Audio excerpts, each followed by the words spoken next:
Wyoming Territory, June 1883. The wind tore through the dry grass outside the town of Auburn Ridge, carrying dust and judgment in equal measure. Naomi Vexler stood at the edge of the general store porch, arms wrapped around her thin frame, eyes low. Her dress was patched, the fabric at her sleeves frayed from too many washings and too little care.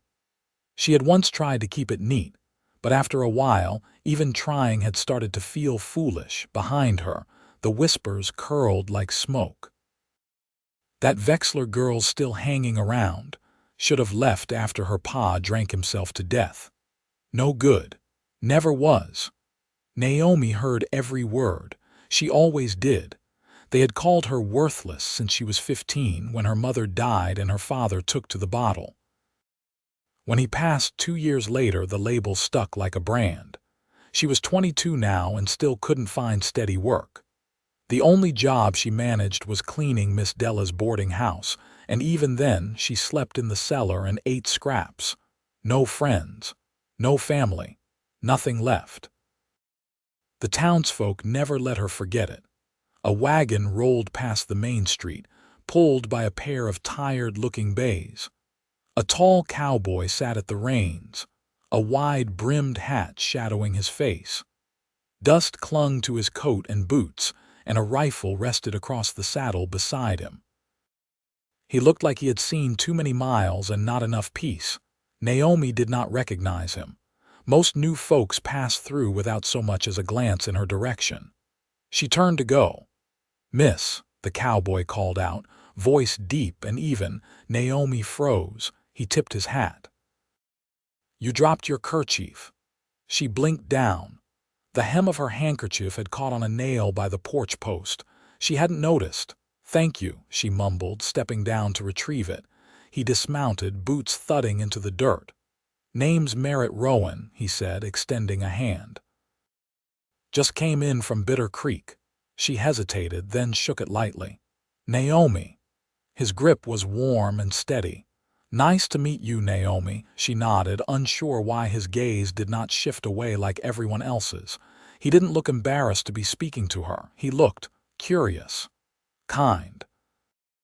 Merritt tied off his horse and stepped into the store. Naomi thought he was gone for good until an hour later, when she stepped out of Miss Della's kitchen with a bucket of potato peelings, and he was still there, sitting on the bench by the pump, sipping water and looking out toward the hills. "You always work this hard?" he asked as she passed. She stiffened. "It's all I have. You deserve better." Naomi stared at him. No one had ever said that to her before. Not once. She left without answering. That night a storm rolled in. Thunder cracked and lightning lit up the plains. Naomi sat in the cellar, arms around her knees, watching water drip in from the cracks above. She thought of Merritt's voice, the way he had looked at her like she was a person, not a stain. The next morning she climbed out into the mud and found him again. He was repairing a broken fence post in front of the livery stable. "Why are you still in town?" she asked. He looked up from his work. "Looking for land, a place to start over with my boys." "Your boys?" He dusted off his gloves. "2 sons. Jesse is 9, Joel's 5. She blinked. "Where are they?" "With a friend near Green River for now. I lost their mother 3 winters ago. Fever. Been trying to keep them safe ever since." Something tightened in her chest. "I'm sorry," Merritt nodded. "Thank you." They stood in silence.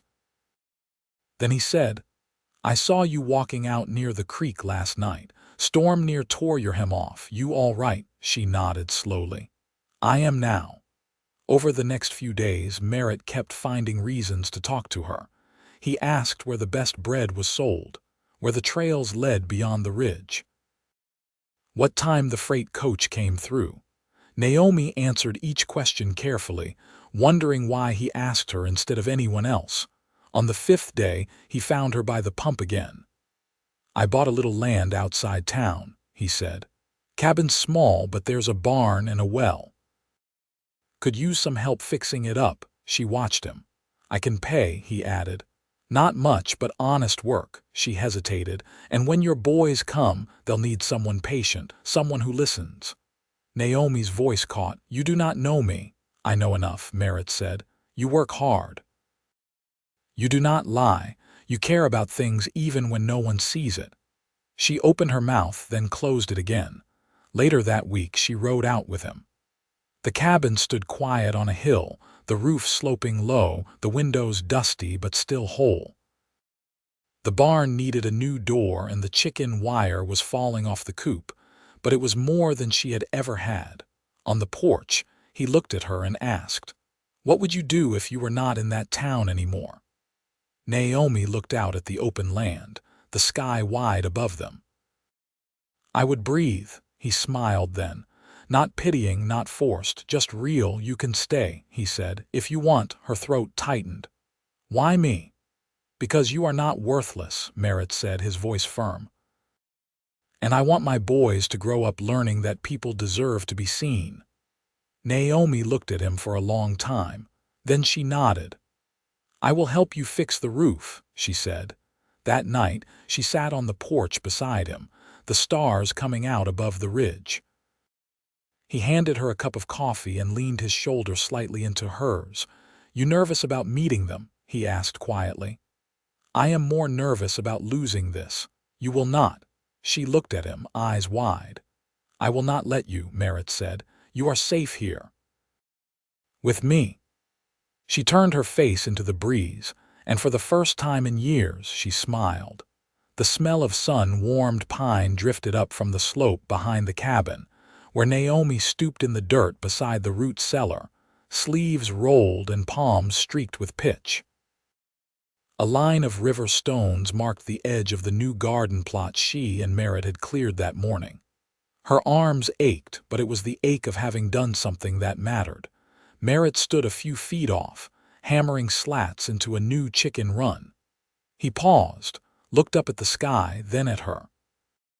"You've got a good eye for rows, clean lines." Naomi brushed a curl from her cheek with the back of her hand. "I helped my mother with her garden. She'd plant marigolds at the corners, said they kept the beetles off. You remember things well." "I try not to," she said too quickly. Then softer, "Some things stay anyway." He nodded once, then turned back to his work. The rhythm of the hammer settled between them like breath-steady grounding. Later, while she washed her hands at the pump, Merritt called out from the barn door, "I have a letter from Jesse. Came in the freight pouch yesterday. Figured you might want to hear how they're doing." Naomi dried her hands on her skirt and followed him into the shade of the barn. He retrieved the folded paper from a saddlebag and handed it to her. "Would you read it?" he asked. "I've read it 3 times, but I like the sound of it aloud." She hesitated, then unfolded the letter carefully. The handwriting was uneven but earnest. "Dear Pa," she began. "Joel still eats like a bear cub. Aunt Lottie makes us oats with honey. I got to ride a pony named Clinker and he threw me off, but I didn't cry. Joel misses Mama's humming. I do too. I hope the new place is good. You promised it would have trees." Naomi went quiet, eyes lingering over the last few words. "Go on," Merritt said gently. She cleared her throat. "Tell us when we can come. Tell us if we should bring our coats. Love, Jesse." He watched her fold the letter again, her hands careful. "I'm nearly ready to send for them. The roof still leaks in the back bedroom. I'll fix that by week's end. And there's no door on the pantry. You want to help me hang one?" She looked up. "You trust me with that." "I trust you with more than that, Naomi." She didn't answer, but her fingers closed around the letter like it was something precious. She handed it back slowly, then turned to go. He caught her wrist, light and unhurried. "You don't have to rush off." Her voice was quiet. "I don't know how to stay. You're learning." That evening, after the lantern was lit and her hands were wrapped around a chipped mug of chicory brew, Naomi sat beside Merritt on the porch's top step. The moon was thin, like a sliver of bone caught on the edge of the sky. He didn't speak for a long while. "Then do you ever sing, Naomi?" She blinked. I used to. Would you again? She looked down. I don't remember the words. Then hum, he said. And in the hush of that Wyoming night she did.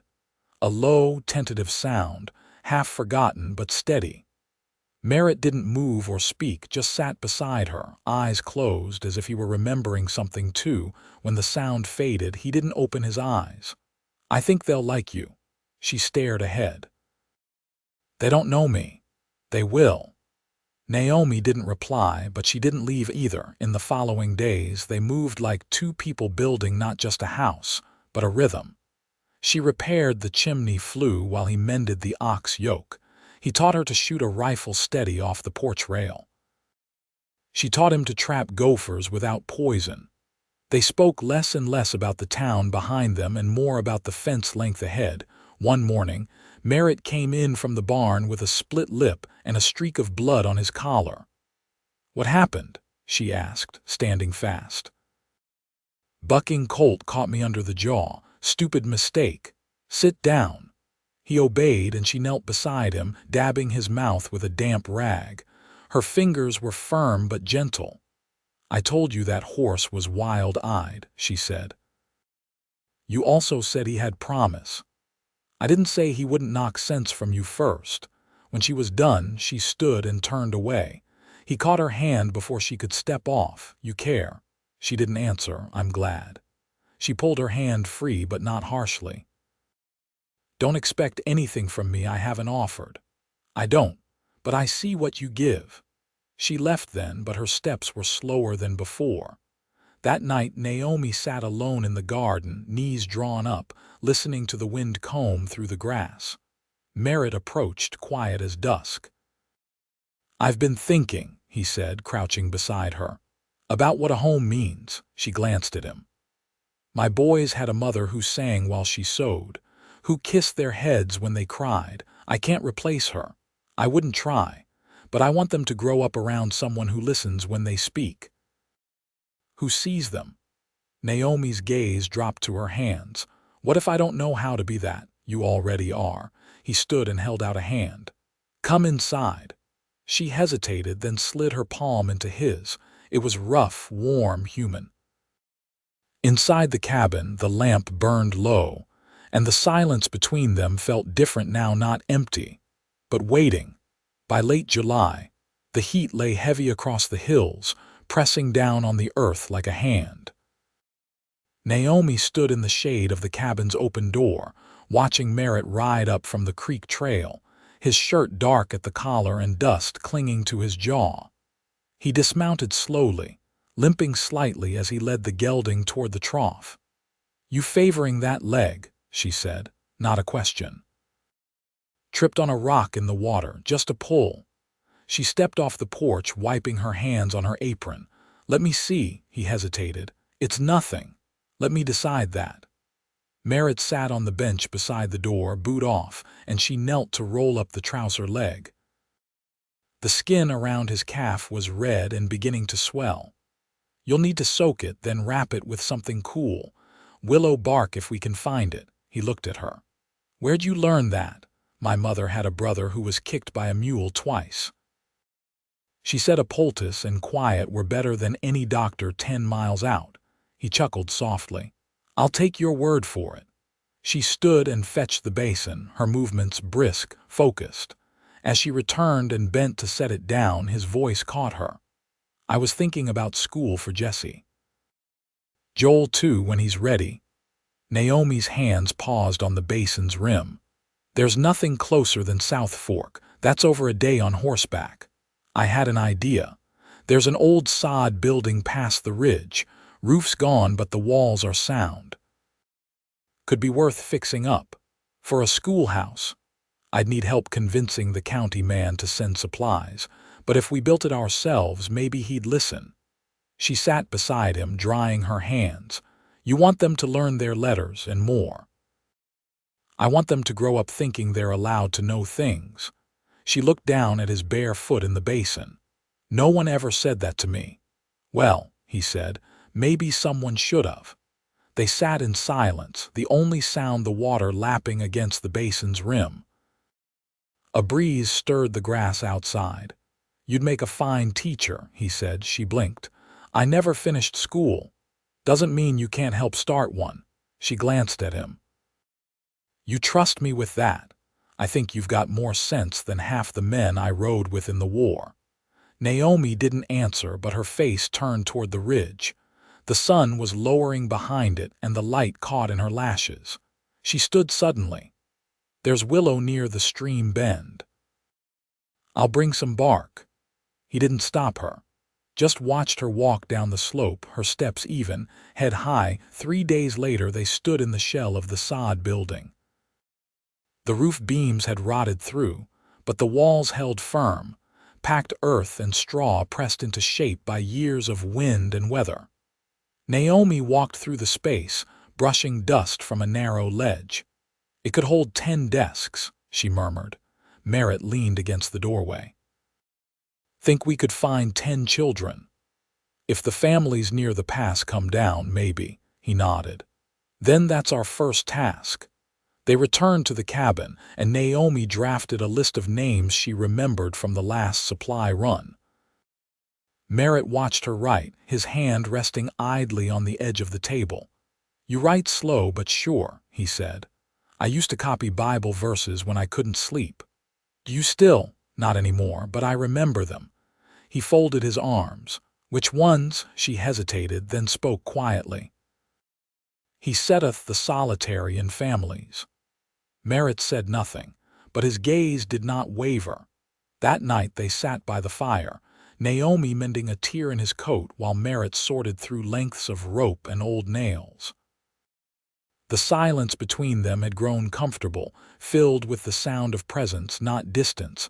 After a while she set the coat aside. "If they come," she said, "and we build that schoolhouse, what happens after?" He looked up. "What do you mean? Do I go back to town? Do I stay here?" He didn't answer right away. "Then, I'd like you to stay, not just to help raise the boys, because I want to grow this life with someone who understands what it costs to start over." Naomi folded her hands in her lap. "You're not afraid of what folks'll say. Let them talk," he said. "I know what I see." She didn't look up, but her voice was steady. "And what do you see?" He leaned forward, elbows on his knees. "A woman who's still standing when most would have walked away. A woman who's not afraid of hard things, who doesn't lie to herself or anyone else." Naomi turned toward him then. "And you still want me here?" "I want you beside me," he said. "Not because I think you owe me anything. Because I've never met another soul I trust like I do you." She reached out slow and set her hand over his. His fingers closed over hers without hesitation. "I'll stay," she said. And for the first time since she'd stepped into the world alone, she knew she wouldn't have to walk it that way again. The wagon wheels creaked across the rutted trail as Naomi held the reins in steady hands, her eyes on the shape of the distant cottonwoods that marked the southern edge of the land. The sun was still low, and the light slanted gold across the grass. Merritt sat beside her, one hand braced on the seat, the other resting loosely over his thigh. In the back, a crate of dry goods rattled against a coil of rope and a bundle of canvas they planned to use for the schoolhouse roof. "They'll be here by Thursday," he said, voice low. "Lottie's bringing them up in the freight wagon. Said Jessie has been asking every day what the porch looks like." Naomi kept her eyes forward. "I could paint it." His glance flicked toward her. "You don't have to." "I want to." They passed a line of sagebrush, and Naomi slowed the team. A pair of quail darted across the trail, their feathers catching the morning light. Merritt watched her grip ease over the reins, the way she moved with the horses now instead of against them. "Never seen you drive before," he said. "I learned with a mule cart. It was smaller. You handle it well." Naomi didn't answer, but the corner of her mouth lifted slightly. They reached the edge of the old sod schoolhouse before noon. Naomi climbed down and started untying the canvas while Merritt unlatched the back gate. The silence between them was companionable now, no longer edged with caution, but filled with quiet certainty. "Did I tell you Jesse writes his name backwards?" Merritt asked as he spread the canvas across the roof beams. "No. Every S curls the wrong way. He says it looks better that way." She handed him a nail, her fingers brushing his. "Maybe he sees the world different. He gets that from his mother." Naomi looked up at the beams. "And what do they get from you?" He hesitated. "Stubbornness, probably, a sense of what's fair." She nodded. "Fair matters." They worked through midday, pausing only when Merritt pulled a tin of dried apples from the saddlebag. Naomi chewed slowly, watching the wind shift through the grass just beyond the hill. "You ever think about leaving Wyoming?" he asked. "No, not even once." She turned toward him. "There's no road far enough to outrun what people think. Best you can do is build something stronger than their opinions." Merritt took a drink from his canteen, then passed it to her. "You've done that." Naomi drank, then wiped her mouth with the back of her hand. "I'm not finished yet." That night they sat on the porch after the chores were done, the lantern wick trimmed low, the air thick with the smell of sweet clover. Naomi had scrubbed the boards with lye soap until her knuckles stung, and Merritt had replaced the rusted hinges on the pantry door while she worked.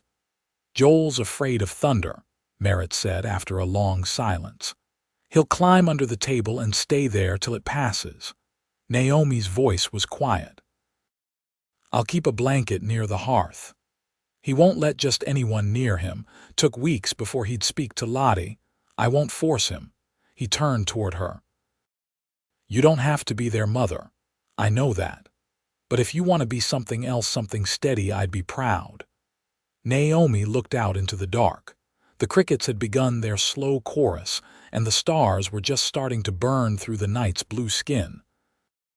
"I want to be someone who stays," she said. Merritt reached for her hand. "Then stay." She didn't pull away. The warmth of his fingers was solid, grounding. "Will they call me by my name?" she asked. "They'll call you whatever you want them to." Naomi nodded once. "Then I'll be Naomi to them." "And if they ever ask who I was before, they won't," he said. "Children don't care who the town remembers. They care who feeds them, listens to them, walks with them when they're scared."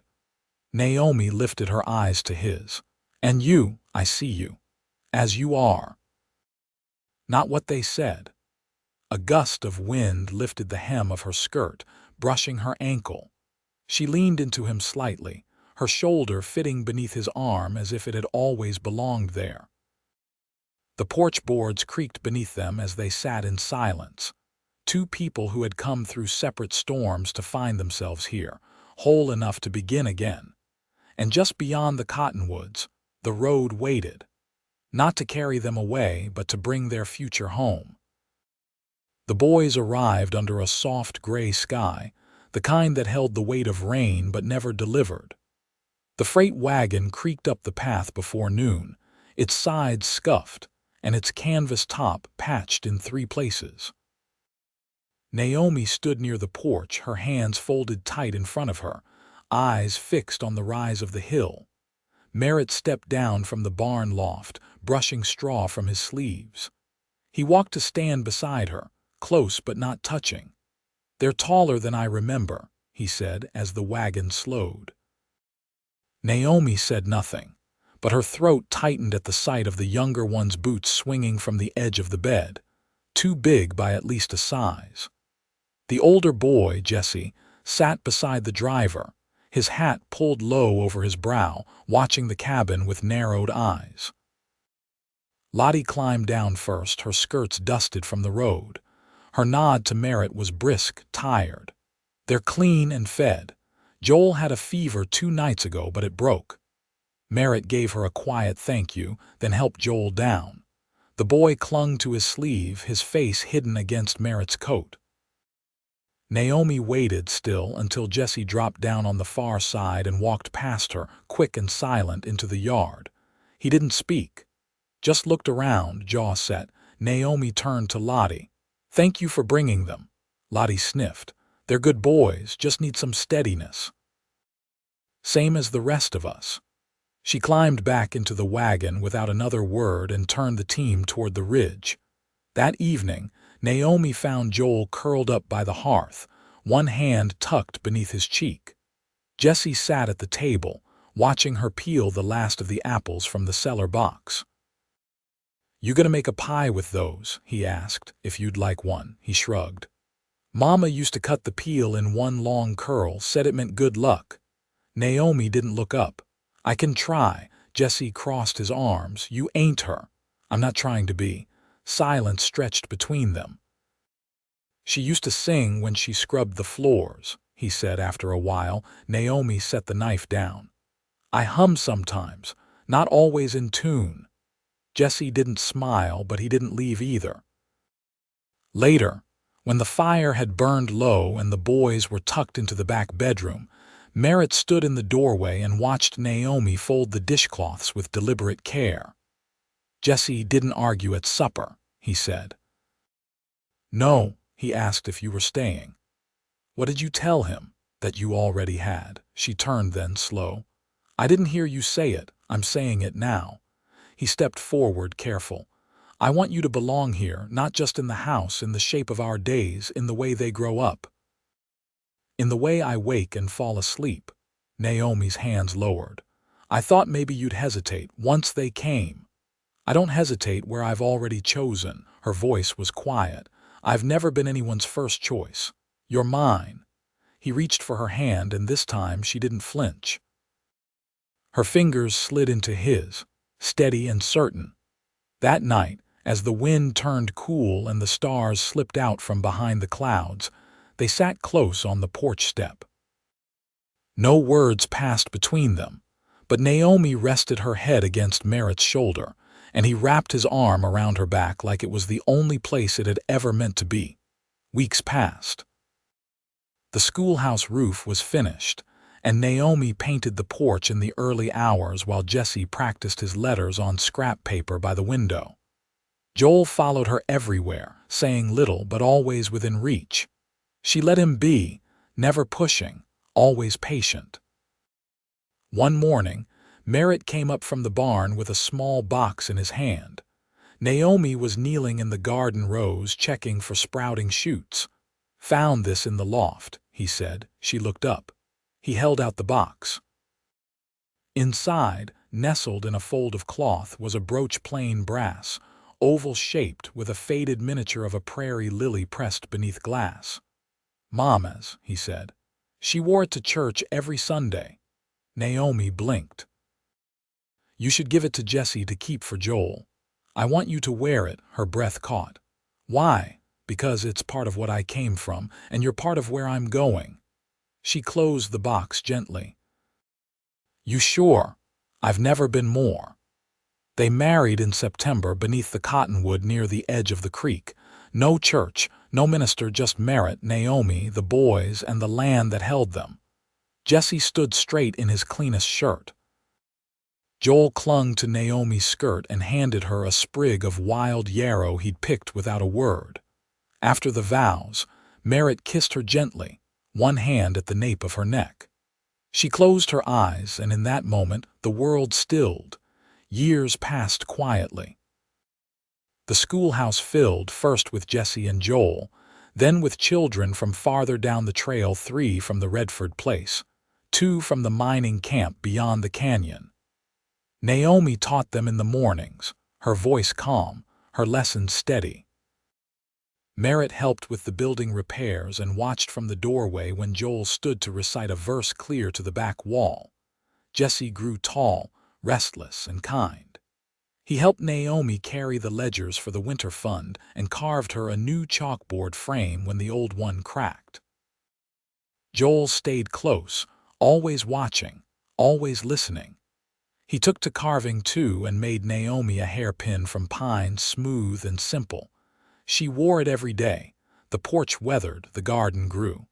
A dog found its way to their door one winter and never left. Naomi named it Brindle, and it slept at the boys' feet each night, tail twitching in the quiet hours, she and Merritt sat by the fire, his hand always searching for hers. Their silences deepened, not from distance, but from knowing. The kind of knowing that only comes from building something together, day by day, without ever turning away. They never spoke of the town again. And when the wind shifted and the seasons turned, Naomi would sometimes hum to herself while she folded the wash, the brooch still pinned at her collar. Merritt would pause in the doorway, watching her, and smile soft and full of the life they had made. Their love never needed grand declarations.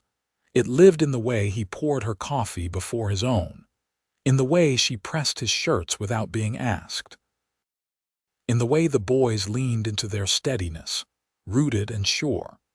And so, in a house built with care and patched with time, cradled by the hills and warmed by years of quiet devotion, Naomi and Merritt Rowen lived out their days side by side, hand in hand, loved and never alone again.